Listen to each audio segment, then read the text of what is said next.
Good morning all of you. ધોરણ 9 હિન્દી. ગયા પિરિયડમાં આપણે પાઠ 15 દાજીનો અભ્યાસ કરતા હતા, બરાબર. આજે પણ આપણે પાઠ 15 દાજીનો જ અભ્યાસ કરવાનો છે. આપણે આગળ જોયું હતું કે એક 9-10 વર્ષનો છોકરો જે હોટલમાં કામ કરતો હોય છે અને હોટલમાં કામ કરતો હોય છે ત્યારે બોય તરીકે એ કામ કરે છે. જગદીશ બાબુ જે છે ત્યાં ચાય પીવા માટે હોટલમાં જાય છે અને એ છોકરો જે છે એ જગદીશ બાબુથી એકદમ પ્રભાવિત થઈ જાય છે. પછી જગદીશ બાબુ એને છોકરાને પૂછે છે ત્યારે એનો છોકરો પરિચય આપે છે. છોકરાની સાથે વાતચીત થાય છે ત્યારે પોતાનું નામ મદન કહે છે. તેના ગામનું નામ પણ કહે છે. જગદીશ બાબુ પણ પોતાના ગામની પડોશીના છે તેમ જણાવે છે. છોકરો જે છે એ ખૂબ જ ખુશ થઈ જાય છે. એને એમ લાગે છે કે જાણે તેને પોતાના મોટા ભાઈ મળી ગયા હોય એમ તેને લાગે છે અને મોટા ભાઈ કહીને દાજ્યુ કહીને તેને સંબોધિત કરે છે. તો હવે વિદ્યાર્થી મિત્રો આપણે આગળ જોઈએ. જય હિન્દ દાજ્યુ, જય હિન્દ દાજ્યુ, આજ તો ઠંડ બહુ હે. હવે જ્યારે જગદીશ બાબુ હોટલમાં આવે ત્યારે એને કંઈક કે દાજ્યુ એટલે કે મોટો ભાઈ કંઈક તરીકે એને કહે છે કે જય હિન્દ, ને એ વાતો કરે એમ કે આજે તો ઠંડી બહુ જ છે ને એ બધી વાતો કરે. દાજ્યુ ક્યાં યહી ભી યું એટલે કે બર્ફ હિમ પડેગા કે ઠંડી બહુ છે તો શું અહીંયા કને પણ બરફ પડશે? દાજુ આપને તો કલ બહુ થોડા ખાયા હતા. પછી મદન જે છે એ દાજુને કહે છે કે કાલ તો તમે બહુ જ થોડુંક જ જમ્યા હતા. तभी किसी और से बॉय की आवाज पड़ती और मदन उस आवाज की प्रतिध्वनि के पहुंचने से पहले ही वहां पहुंच जाता. હવે ખાલી બોય કે એને જગદીશ બાબુ તેવો જ એ ત્યાં પહોંચી જતો અને જે જોઈએ એ બધું તેને લાવી આપતો મદન.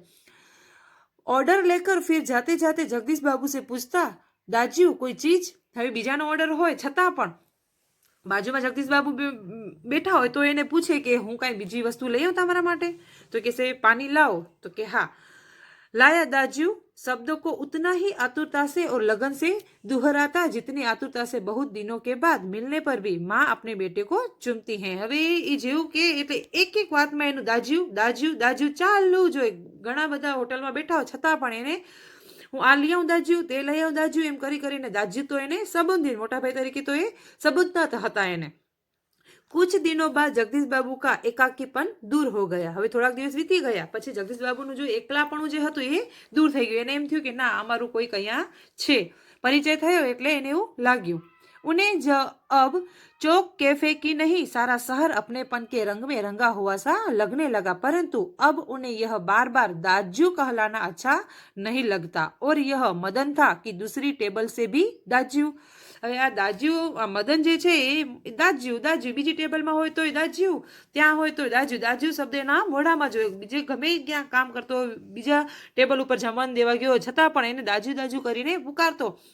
પણ વધારે દાજુ દાજુ કરીને પુકારતો બધા વચ્ચે તો આ જગદીશ બાબુને ગમતું નહીં. મદન ઇધર આવો. આયા દાજ્યુ. હવે જગદીશ બાબુ એને બોલાવે છે કે મદન અહીંયા આવો. તો કે છે આવ્યો દાજ્યુ એટલે મોટા ભાઈ એમ. दाजू शब्द की आवृत्ति पर जगदीश बाबू के मध्यवर्गीय वर्गीय संस्कार जाग उठे. अपनत्व की पतली डोर अहम की तेज धार के आगे न टिक सकी. दाजू चाय लाऊं? चाय नहीं, लेकिन यह दाजू दाजू क्या चिल्लाते रहते हो दिन रात? किसी की प्रेस्टीज એટલે કે પ્રતિષ્ઠા का ख्याल भी नहीं है तुम्हें? હવે એક દિવસ જગદીશ બાબુએ મદનને બોલાવ્યો અને મદન ત્યાં આવ્યો. મોટા ભાઈ કહીને ત્યાં આવ્યો, પહોંચી ગયો અને કીધું પાછું. મોટા ભાઈ શબ્દ સાંભળી અને જગદીશ બાબુ છે એકદમ ગુસ્સે થઈ જાય છે કે શું ઘડી ઘડી તું મને દાજુ દાજુ કરીને પુકારે છે, મોટા ભાઈ કરીને પુકારે છે. મદને પૂછ્યું, મોટા ભાઈ ચાય લઈ આવું? પરંતુ જગદીશ બાબુએ કહ્યું, ચા નહીં. વારંવાર મોટા ભાઈને નામે શા માટે બોલાવતો રહે છે?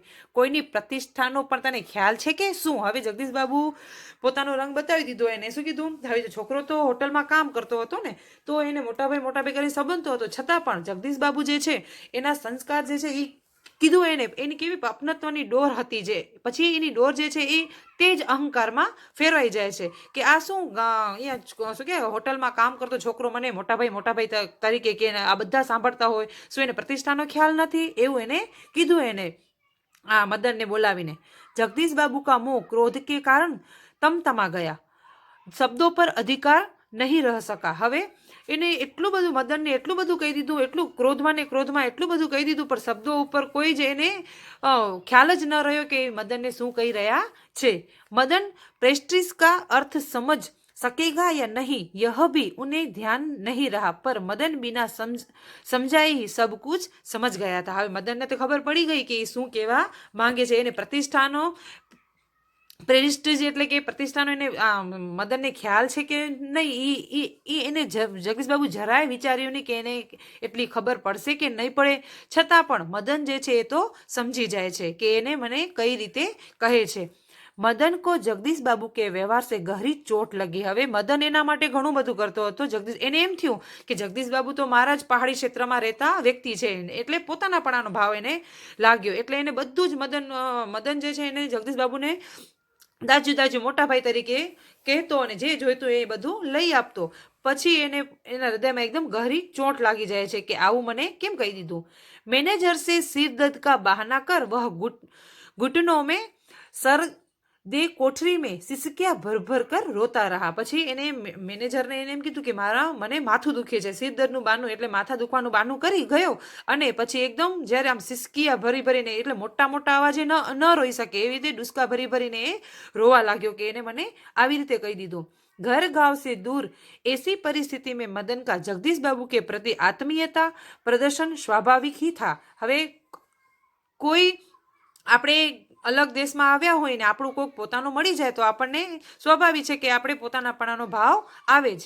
એવો જ મદનને જગદીશ બાબુથી એવો પોતાનો લગાવ થઈ ગયો હતો ને પછી જગદીશ બાબુએ આવી રીતે એને કહી દીધું એટલે એ બહુ જ રોવે છે.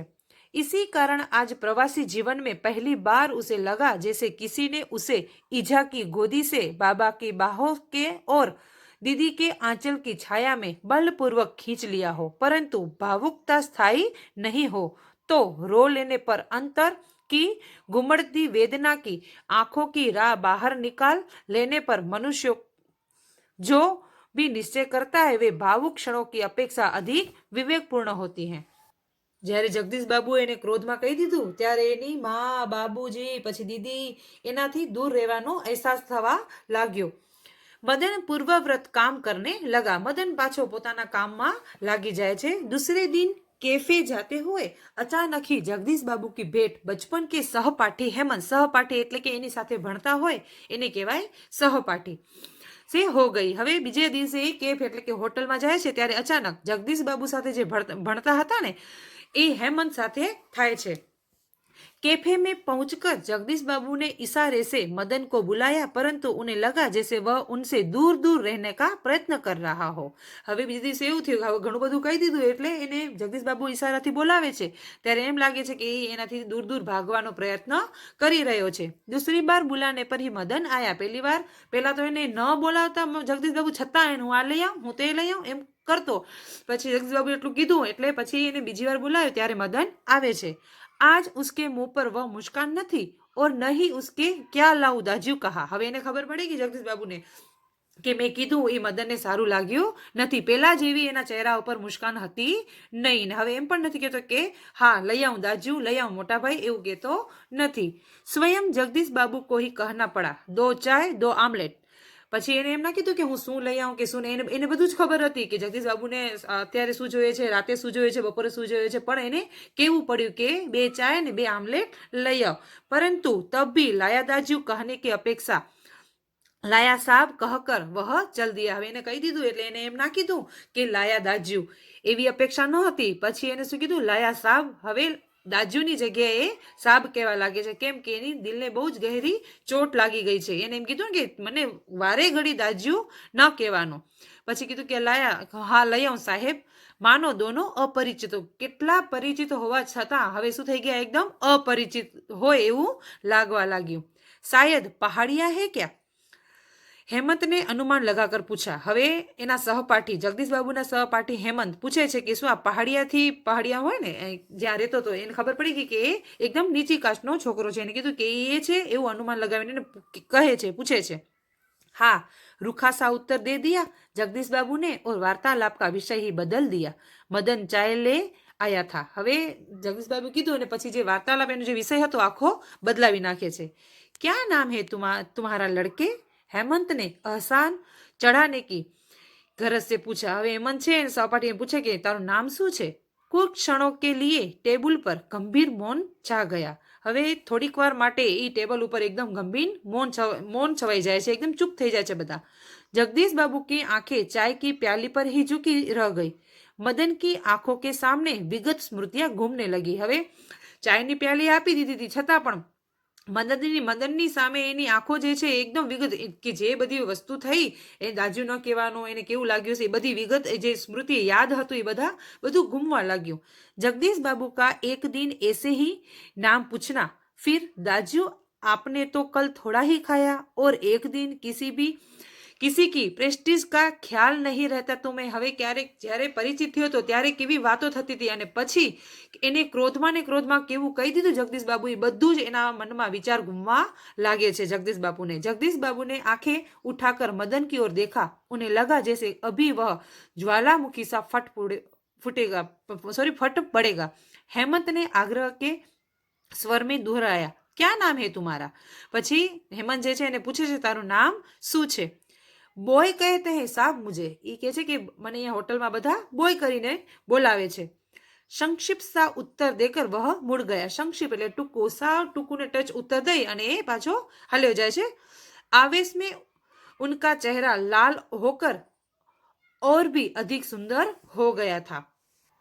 તો વિદ્યાર્થી મિત્રો, આપણે અહીંયા દાજ્યુ પાઠ જોયો કે પોતાનાપણાના બે શબ્દો પણ અપરિચિત વ્યક્તિઓ હોય ને એને આપણા પાસે લાવી શકીએ છીએ સારું બોલીને, પણ જ્યારે તિરસ્કાર આપણે ખરાબ વાણી બોલીએ ને ત્યારે એ એક શબ્દ બોલીએ પણ આપણા પોતાના હોય ને છતાં પણ એ આપણાથી દૂર થઈ જાય છે। એટલે આપણે કોઈ વ્યક્તિનું અપમાન કરીએ તો આપણા પોતાના સગા હોય છતાં પણ આપણાથી દૂર થઈ જાય છે। એટલે કોઈનું આપણે અપમાન કરવું જોઈએ નહીં, હંમેશા પોતાનાપણાનો ભાવ રાખી અને સાથે ચાલવું જોઈએ અને સાથ આપવો જોઈએ।